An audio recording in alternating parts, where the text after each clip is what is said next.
Sinasabi po sa Matthew 25:40 and 45, Jesus says, "Truly I tell you, whatever you did for one of the least of these brothers or sisters of mine, you did for me.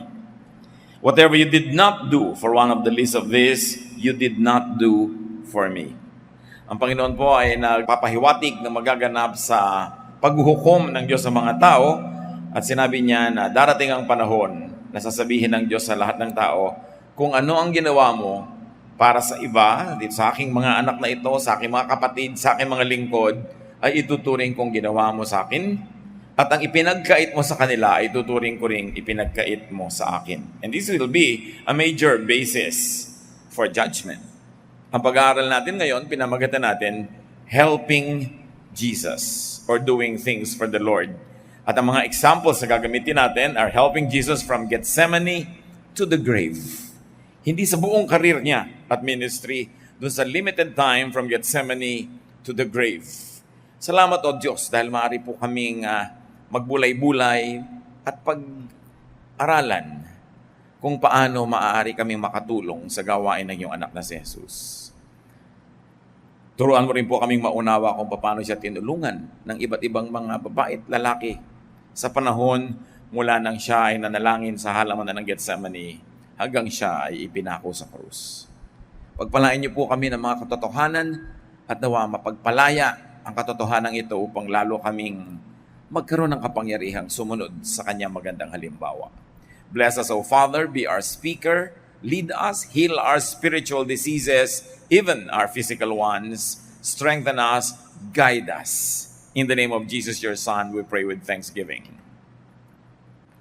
Nung panahon po ng Panginoon ay nasa lupa, ay nagkaroon ng pagkakataon yung mga taong kasabay niya na nabuhay at nandun sa lugar na kanyang ginalawan para talagang matulungan siya in a very practical way. Actually, physically, bodily. Matatawag nating mapalad sila dahil nagkaroon sila ng ganong pagkakataon at kakayanan. Jesus is now in heaven. Paano tayo makakatulong sa Kanya? Salamat na lang, His body is still on earth.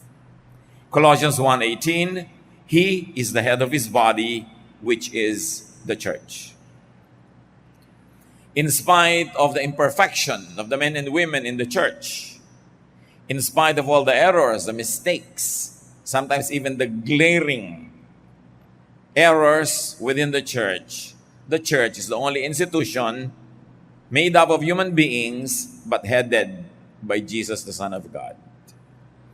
And that's when the church becomes very mystical, that the church is more than the sum of its parts. Kung mayroong 100 taong miyembro ang church, hindi lang katumbas yung church ng 100 tao. Because when 2 or 3 are gathered in the Lord's name, He is there as the head of that gathering, in spite of the imperfections. Kaya meron pong mystical value, very mysterious, mahiwaga na halaga yung fellowship. Kaya ang sabi sa church, huwag pababayaan ang pagtitipon-tipon. Kahit kung minsan hindi lahat ng gusto mo nangyayari, hindi lahat nangyayari kasing ganda ng ibig mo, pero yun pa rin, kaisa-isa, yung church na body of the Lord Jesus, of which He is the head. Because of that, people at all times and in all places have the same opportunity and the same challenge to be helpful because Jesus is still present through the church. Now, the closest way to serve Jesus is to serve His body, the church. Helping Jesus now is done by helping the church, by helping in the church, and helping other people that the Lord considers to be His people, especially the brethren, the servants, and the workers in the church. Marami tayong ginagawa. May tulong tayo sa kapwa, meron tayong ginagawa para sa environment, meron tayong paglilingkod sa bayan, meron tayong paglilingkod sa iba-ibang causes, pero iba yung paglilingkod sa church dahil yung church ang body ng Panginoong Jesus. Hindi ibig sabihin na doon na lang tayo maglilingkod dahil lahat ng magagandang gawa naman ay gusto ng Panginoon at may gantimpala rin. Pero iba ang ibinilin sa atin na pag-aalaga sa church. Kaya dapat mahalin. At ang tanong, do we help Jesus in the context of the church? Do we help Jesus this way that He likes. Balikan natin yung mga aktual na tumulong sa physical life and ministry of Jesus. Nung siya inaaresto sa halamanan, Peter drew his sword. Armado pala itong si Pedro.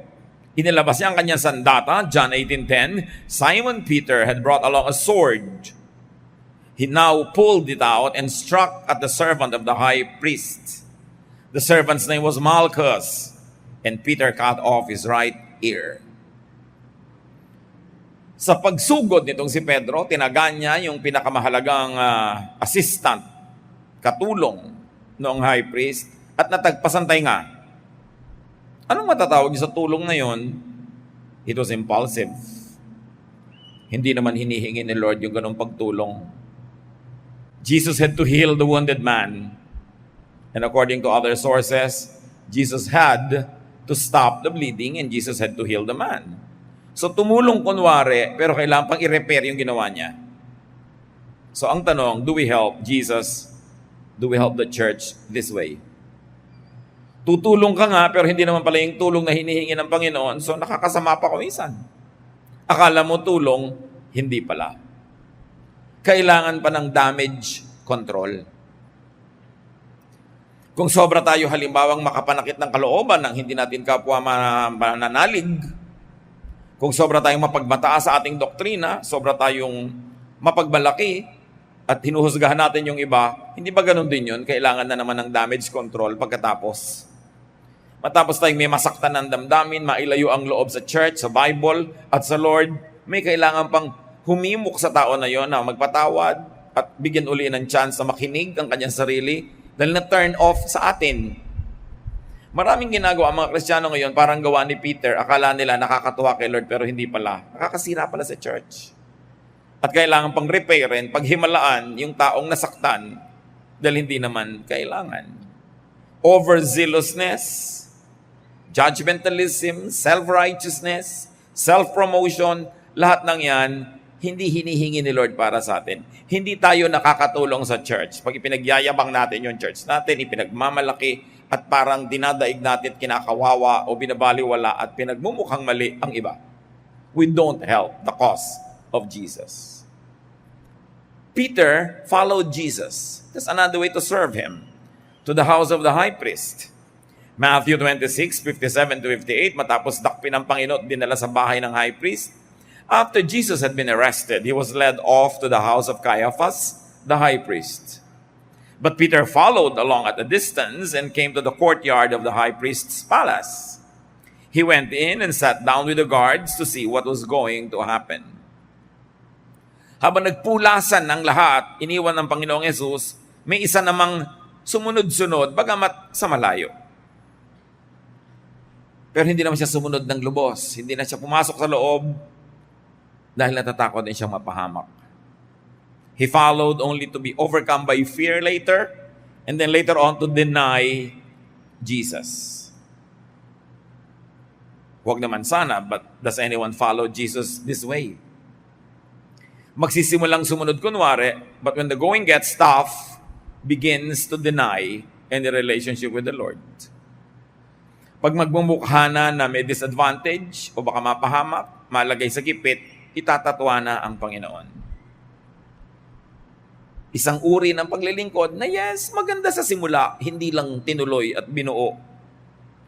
At ang naging ending pa ni Peter ay lubha siyang nalungkot, umiyak siya dahil na-realize naman niya.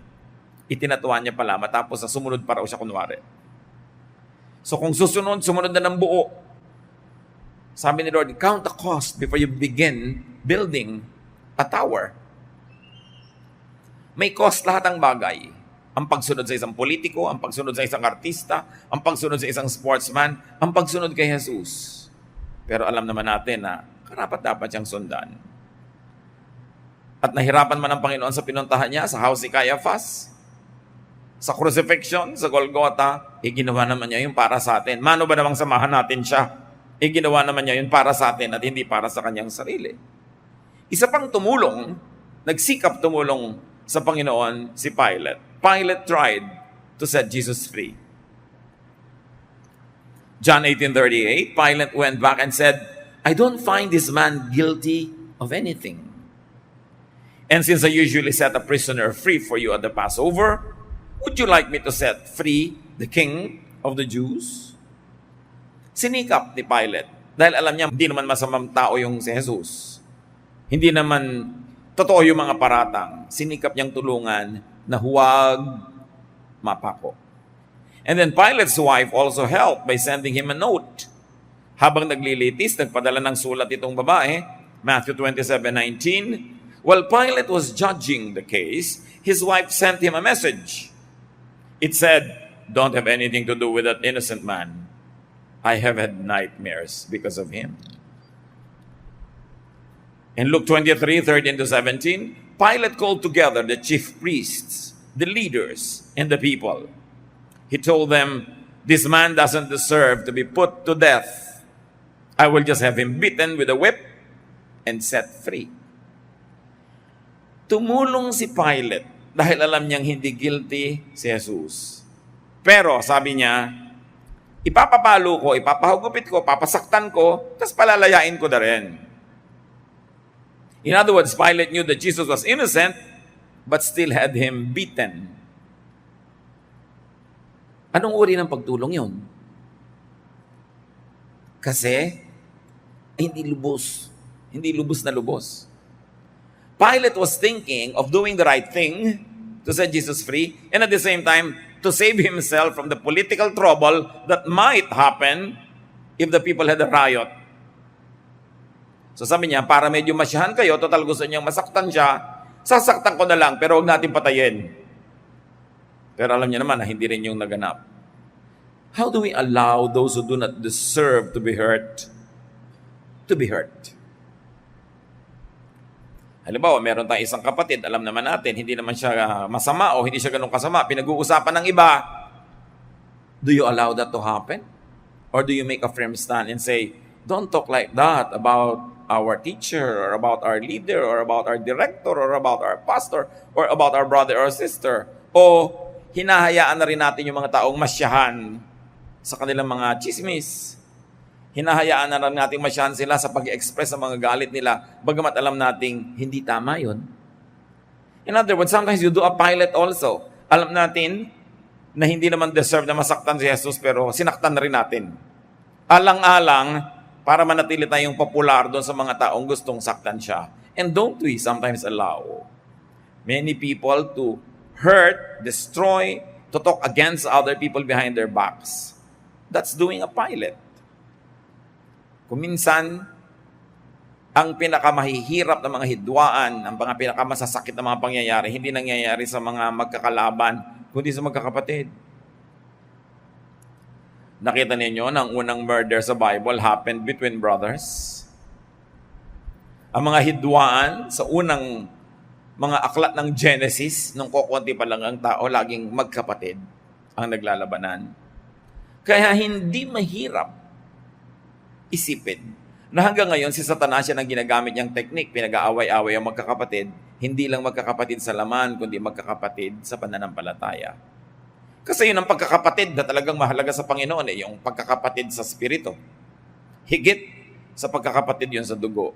So anong ginagawang pandarayan ni Satanas? Pinag-aaway-away, pinagkakagalit ang magkakapatid, so that sometimes the most bitter, the most acrimonious, the most hurting, the most shameful quarrels happen between brothers and sisters in the Lord. Sometimes it happens between or among pastors or between or among congregations na nagsisiraan, kakagagalit. Nauna na yun noon pa. So wag nating hayaan. Let's not do a Pilate.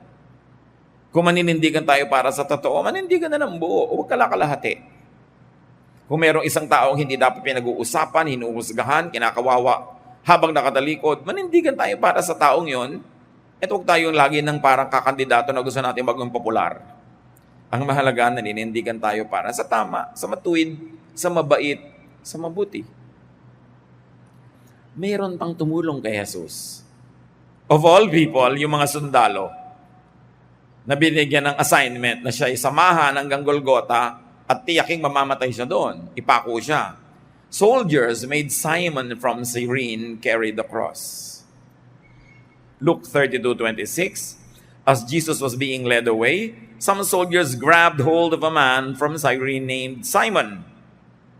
He was coming in from the fields, but they put the cross on him and made him carry it behind Jesus. Matapos bugbugin, saktan, sugatan ng mga kawal si Jesus, alam nila sobrang mahina na. Magdamag ang paglilitis, walang pagkain, walang inumin, sobrang pahirap sa espiritu, sa emosyon, sa katawan.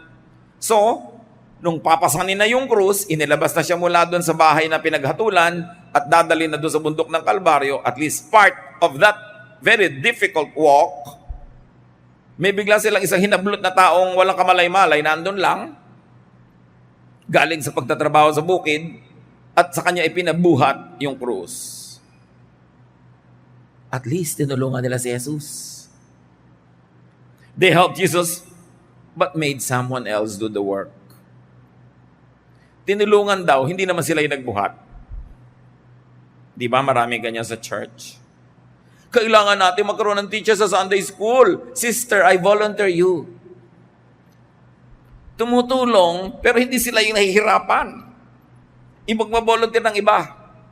Naku, kailangan nating bumili ng sound system. Sister, di ba mayaman ka? Mag-donate ka. Kunwari may conviction to be helpful, pero iba yung i-assign.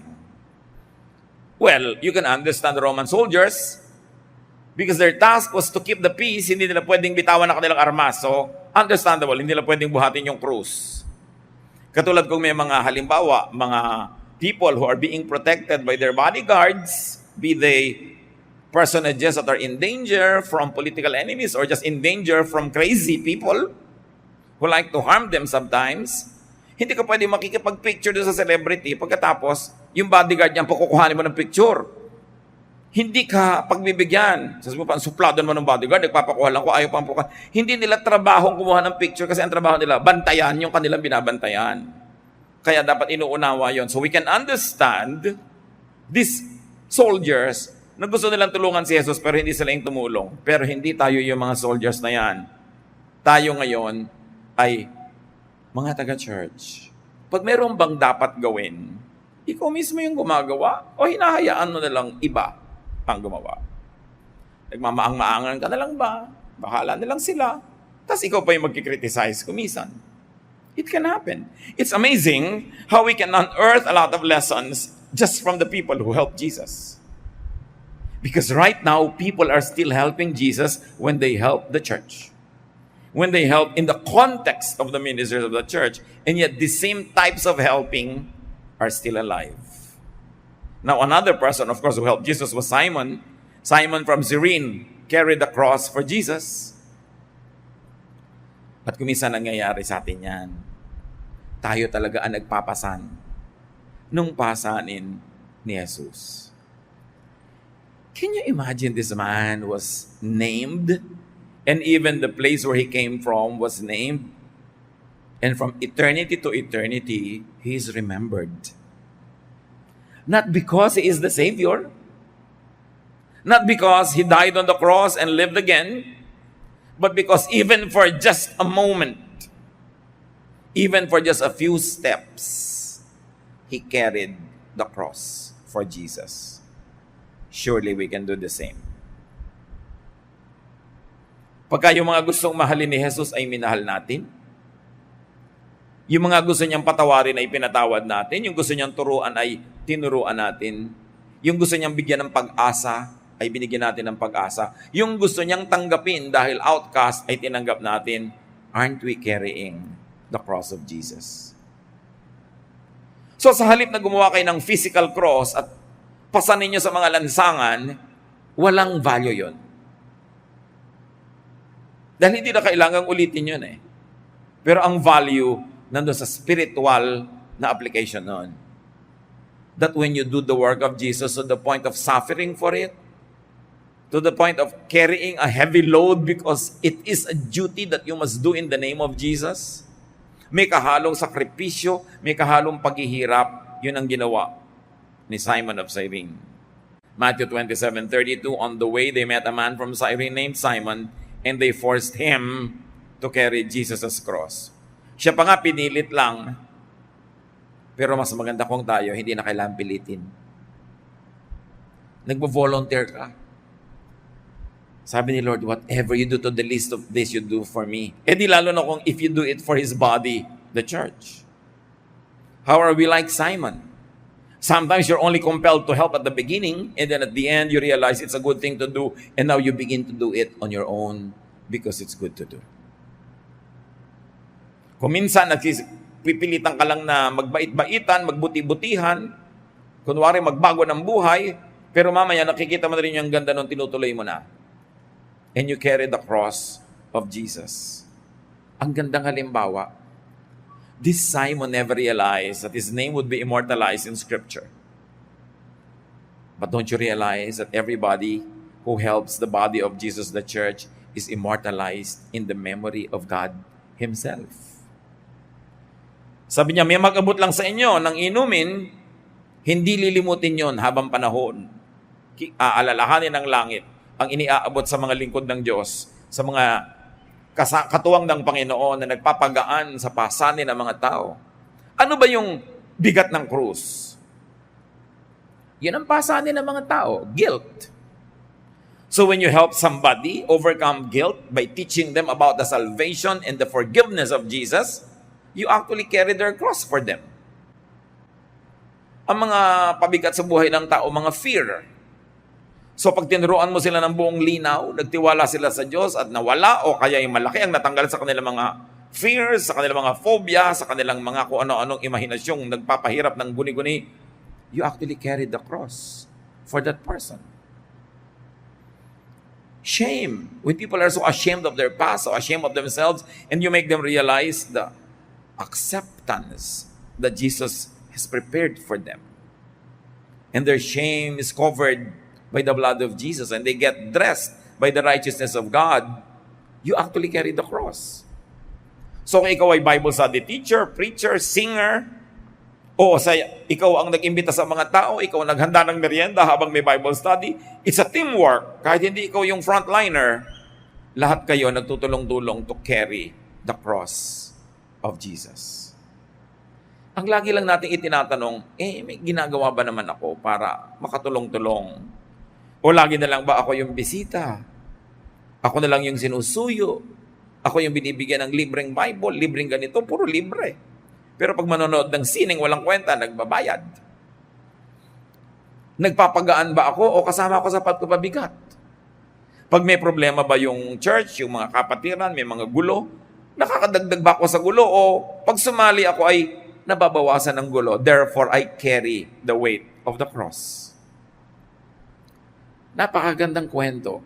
He's one of my favorite characters. Wala siyang kabalak na maging bayani. At hindi naman talaga siya nag-astang bayani. Ibig sabihin lang nun, any one of us can be like Simon. Hindi mo inaakala na magagamit ka sa isang napakadakilang paraan maski sa ilang konting hakbang lang. Pero yung hakbang na yon ang nagtugtong mula doon sa kaya ni Jesus hanggang sa hindi niya kaya, inilampas doon hanggang kaya na niya uli at naipako siya. Maiksing bahagi lang. Pero kung wala yon, putol ang kwento. So dapat tayo rin yung mga kapatid, yung we stand in the gap between points A and B. Yung hindi na kaya ni Jesus hanggang makaya na niya uli, nakapagpahinga na siya, titindig ka doon. Pag may mga kapatiran tayo, hindi na nila kaya ang problema nila. Wala silang pampaaral sa anak nila ngayong SEM. Kaya mo naman bigyan. Di ngayong SEM. Next SEM, meron na uli sila. You just stood in the gap. May alitan tong point A person at saka B person, pero you stood in the gap, napag-ayos mo sila, napagkasundo mo, you did stand in the gap even for just a while. But they could not have crossed from point A to point B without your help. And this is the significance of Simon. And the nice thing about this Simon who just came from the fields, not expecting anything, is that it could happen to any one of us. Bukas lang dapat ang ating isip. Handa tayong gawin kung biglang ipinakita ng pagkakataon na ito na yung pagkakataong tumulong para dugtungan yung naputol. Ano man yon.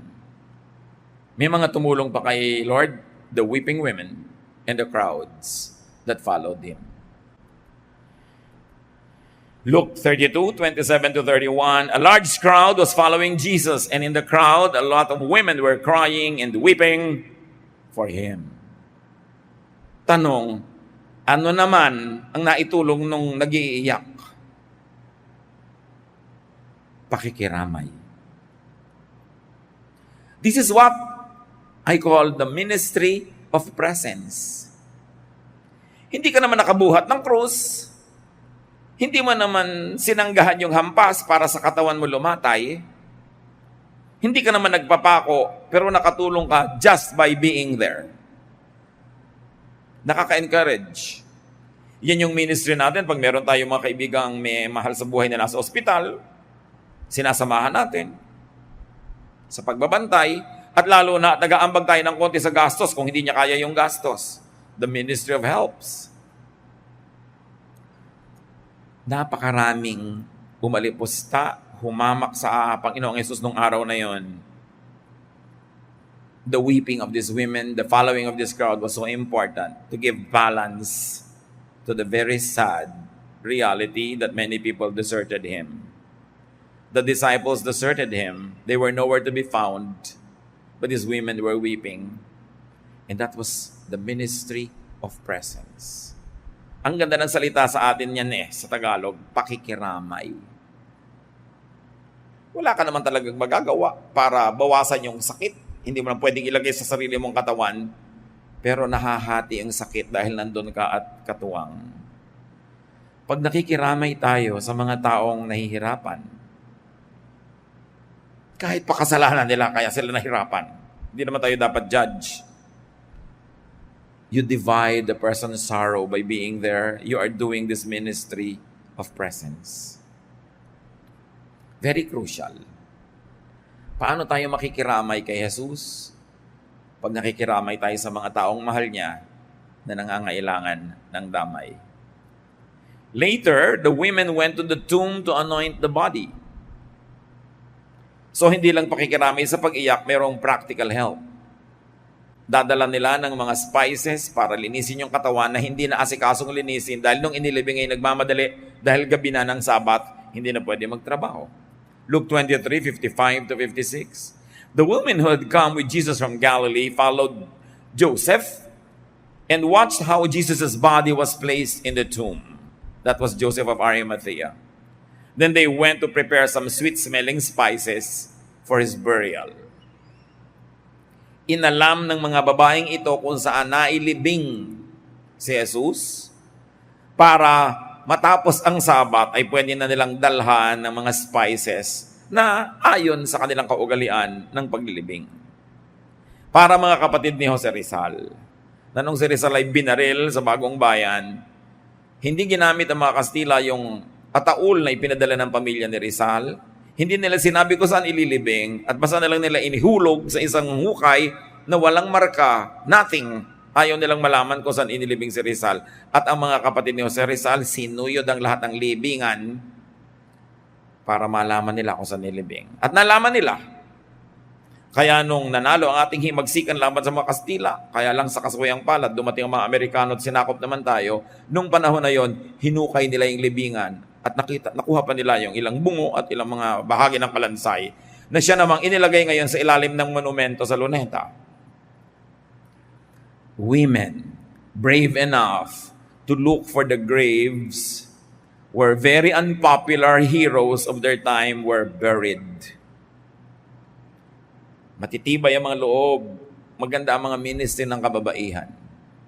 Akala natin lagi na lang silang iyakin, lagi na lang mahina ang loob. Kung tutuusin, sa Biblia makikita mong pinakamatitibay ang mga loob para mga Pilipina. May ministry ang women, lalong-lalo kung titigilan ng ministry of chismis.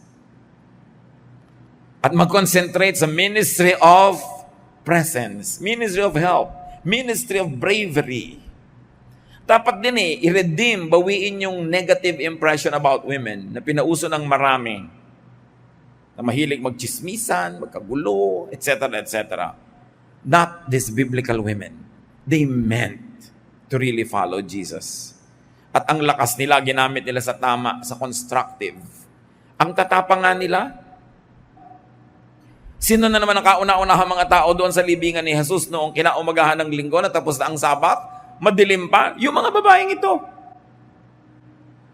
At problema nila, pupunta nila sa nila, sino kaya sa atin ang magtutulong para yung batong pangtakip sa bunga nga ng kuweba ay matanggal? Dahil ang bigat-bigat noon, kahit 3 malalaking lalaki, hirap.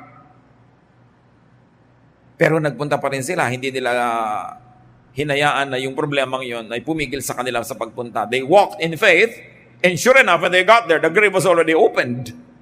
It was opened by an angel. So walk in faith. Do what you can. Bring what you can and let God do the rest. Matthew 28, 8-10. The women were frightened and yet very happy as they hurried from the tomb and ran to tell the disciples. Suddenly Jesus met them and greeted them. They went near him, held on to his feet, and worshipped him. Then Jesus said, "Don't be afraid. Tell my followers to go to Galilee. They will see me there." Nagulat ang mga babaeng ito na pagdating nila sa libingan, bukas na ang libingan at wala na doon ang katawan at may anghel na nagsabi sa kanila, "Sinong hinahanap nyo? Si Jesus na taga Nazaret? Wala siya rito. Bumangon na siya." Kaya sila'y nagkakandarapang bumalik doon sa mga lalaking wala doon sa libingan nung oras na yon. At sinalubong sila ng Panginoong Jesus at nagpakita sa kanila at nagpakilala. Mga babae ang unang-unang nakaalam na ang Panginoong Jesus ay bumangon mula sa kamatayan. Mga babae ang unang-unang nakakita sa risen Christ. At mga babae ang kauna-unahang sumamba sa risen Christ. Napakagandang ministry. Kitang-kita ang pagpapahalaga ng Panginoong Jesus sa kababaihan, which of course the other disciples and other Christian leaders later tried to control and tried to overcome. Pero kung si Jesus ang pagbabatayan, ang pagpapahalaga niya sa babae at pagbibigay ng ministry, napakalinaw. At alam naman natin kung sino dapat natin pakinggan at sundin, si Jesus. Everyone else in the Bible was just human, but Jesus is divine, the Son of God. And you get the cue from Jesus to give important ministries to women. In fact, the women were the first to serve as messengers of the risen Christ. Sila ang ginamit ng Panginoong Jesus para pasabihan yung mga lalaking disciple na walang kamuang-muang maging nung sandaling yun. Kaya sila ang nagsabi, pagkatapos ngayon may mga nagbabawal sa mga babaeng maging preacher, maging teacher, samantalang si Jesus mismo, yun ang unang-una niyang inutusan na magturo tungkol sa kanyang pagkabuhay na muli. You've got to differentiate where you get authority. Is it from Jesus, from other human beings, from prophets, from apostles? Iba-ibang authority nun. Of course, the highest authority is the authority of the Lord Jesus Himself. And if you want to understand God, you want to have a clear view of God, look at Jesus, not at other religious leaders. So do we serve like these women? Kahit hindi kinakaya, kahit hindi nila kayang buksan yung bato, pumunta pa rin sila. Kaya pinagbukas naman sila ng anghel. You do what you can do, you let God do what you cannot do. But the important thing is you get to the end of the rope and say, this is up to where I can do what I could do. Dapat sinasagad natin ang kaya natin gawin, huwag natin problemahin yung lampas sa sagad kasi ang Diyos na ang magtutuloy. Ang mahalaga, makarating ka kung saan ka sagad. Hindi yung ang layo-layo pa, tumitigil ka na dahil natatakot kang hindi mo makaya. How are we like them?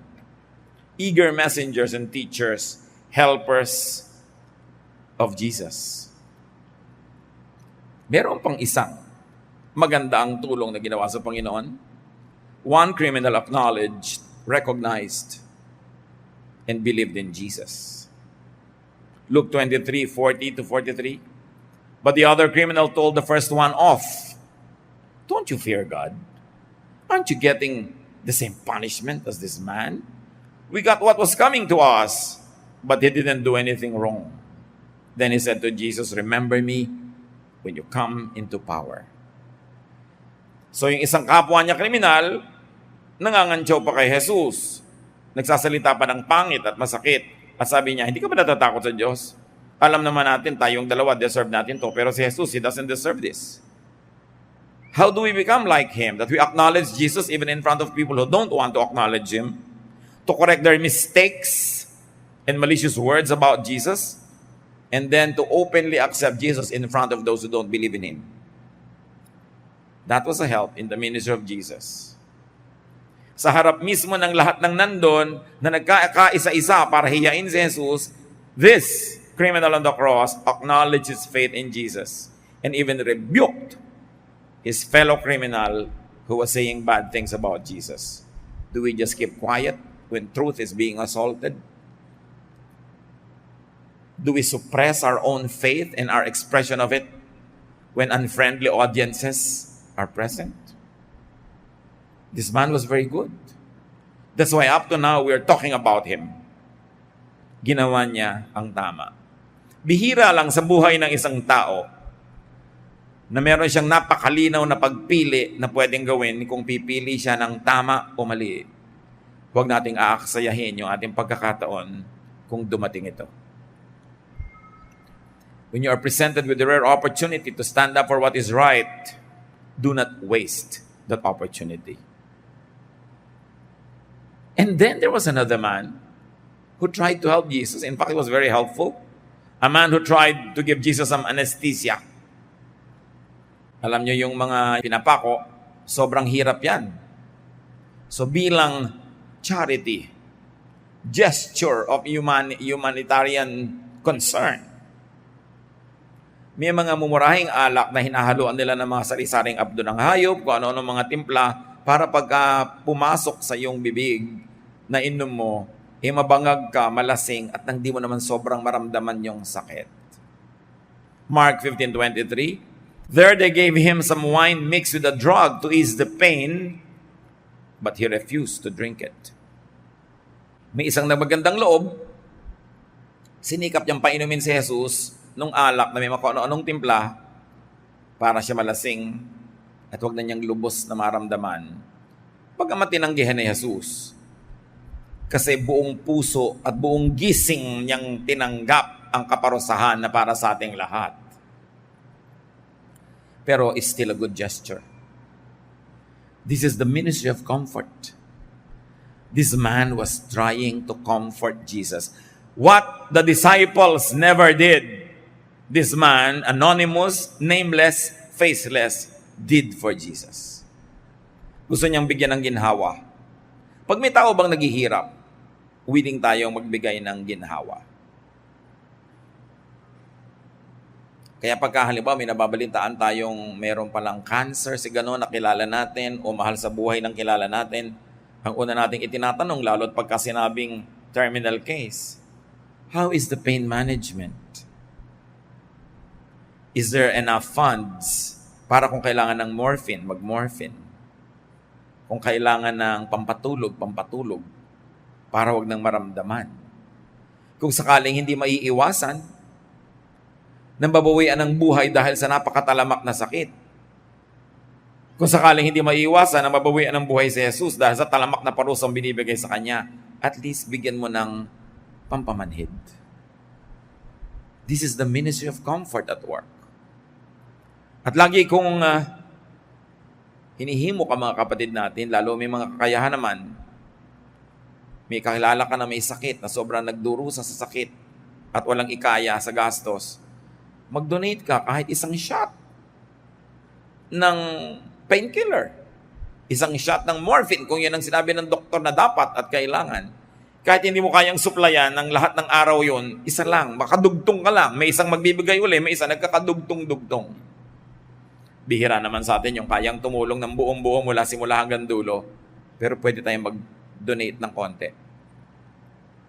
At pag pinagsasama-sama natin yon, inuulit natin ang ginawa ng taong ito kay Jesus. At sabi ni Lord, pag ginawa nyo yan para sa mga kawawang ito, sa aking mga anak, ituturing kong ginawa nyo para sa akin. Well-meaning, although refused by the Lord, because he had another reason to refuse it, not because the help was not good. And then finally, the Lord accepted another drink. When the Lord was about to die already, a man gave a drink to Jesus. And he accepted it. John 19:28-30, Jesus knew that he had now finished his work. And in order to make the scriptures come true, he said, I am thirsty. A jar of cheap wine was there, Someone then soaked a sponge with the wine and held it up to Jesus' mouth on the stem of a hyssop plant. After Jesus drank the wine, he said, "Everything is done." He bowed his head and died. The last person to minister to Jesus before he died was this nameless, faceless man. It was the ministry of comfort that Jesus received before he died. Beautiful to do. Hindi man natin mabuhay na muli ang isang taong nag-aagaw buhay, mapagaan man lang natin yung mga huling sandali niya. That is a beautiful ministry.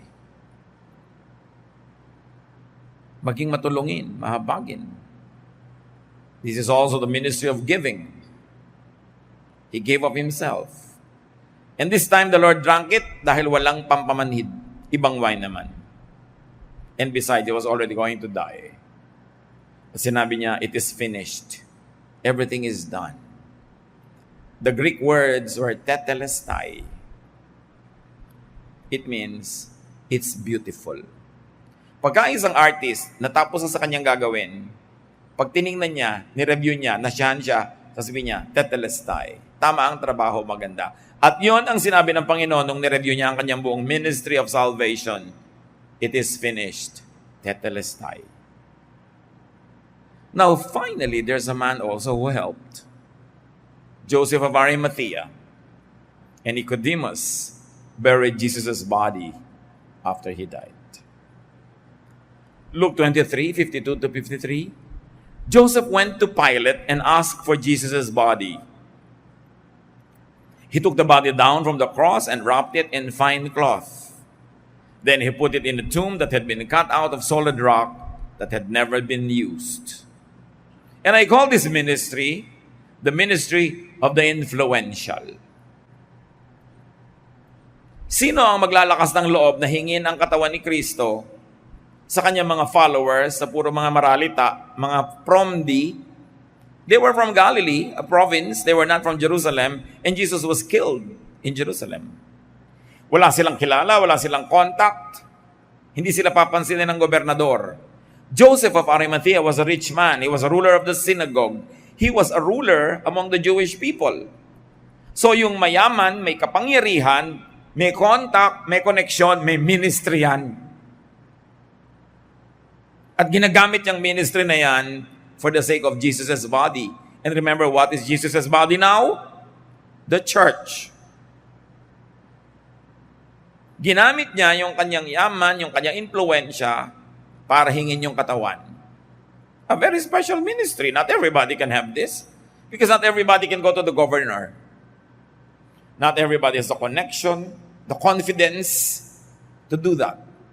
So kung may mga taong, if you think you're above the rest, dahil kayo may distinction, may kapangyarihan, may kakayanan, may connect, gamitin nyo yan for the sake of God's body, the church.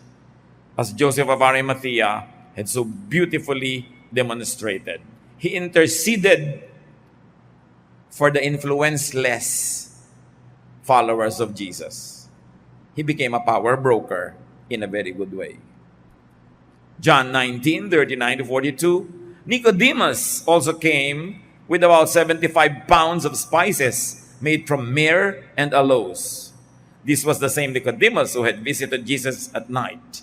Remember, one of the rulers of the synagogue, a religious leader, who was not officially a Jesus believer, visited Jesus at night, at sa kanya sinabi ni Lord yung, unless a man is born again, he cannot see the kingdom of God. This was the same Nicodemus.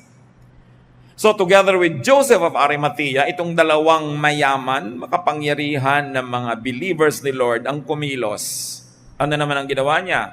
Nagdala siya ng 75 pounds of spices. Can you imagine how much it costs? Ang mahal. Pero to honor the Lord Jesus, to abide by tradition, to preserve the body from needless, immediate decay according to their science and their practice, he brought a lot of spices. This is what you call the ministry of the rich. To whom much is given, much is required. Maraming ibinigay sa si Lord na blessing, di marami ring hinahanap sa iyo. Alam naman magbigay ka ng kasing konti nung maralita, hindi ka naman maralita. Hindi bagay. Meron talagang ang ministry, kaya siya pinayaman, para magbigay siya ng marami. Pero hindi naman dapat yung mga hindi mayaman, isipin, mayaman nila magbigay. Lahat kasi may ministry na, isa-isa na natin, ano? Ang mga ministry na ito, even the widow gave her walang kakwenta-kwentang coin, and Jesus said she gave the most. Walang exempted sa paglilingkod sa body ni Lord. Why? Because He served us first. Kung gusto mong ma-exempt ka sa paglilingkod, magpa-exempt ka na rin sa salvation. Go to hell. But if you don't want to go to hell for your sins, if you want to have a Savior, then be a part of the family and do your household chore. Walang free ride. Lahat may tungkulin. Walang audience, walang performer, lahat pare-parehong naglilingkod. The ministry of giving, beautifully demonstrated by Nicodemus. Now, Joseph of Arimathea is the one believed to have owned the tomb.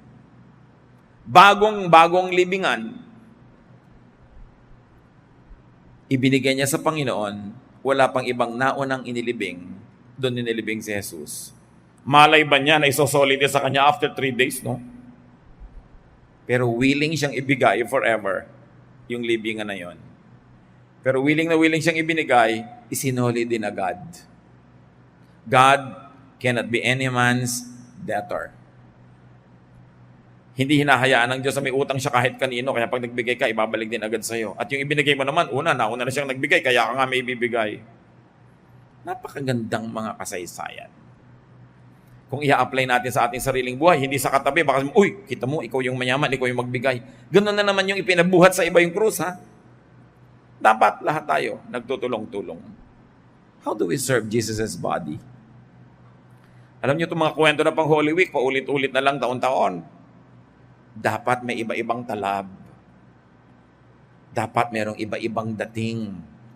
Para habang binibigyan tayo ng Panginoon ng maraming Holy Weeks ng buhay natin, lumalalim ang pananalig, tumitibay ang dibdib, at dumadami ang bunga ng mga magagandang gawa. Serve. Help Jesus by helping His body. Now, dear God, we thank You that You first loved us. Salamat na kahit hindi namin hiniling, Kayo na ang nagkusang kami ay palayain sa pamamagitan ng Iyong anak na si Jesus. And we thank You for this perfect ministry. Salamat na lang, Panginoon, dahil ang Iyong anak na si Jesus kahit bumalik na sa kalangitan, naiwan ang Kanyang katawan, ang iglesia, ang kapatiran.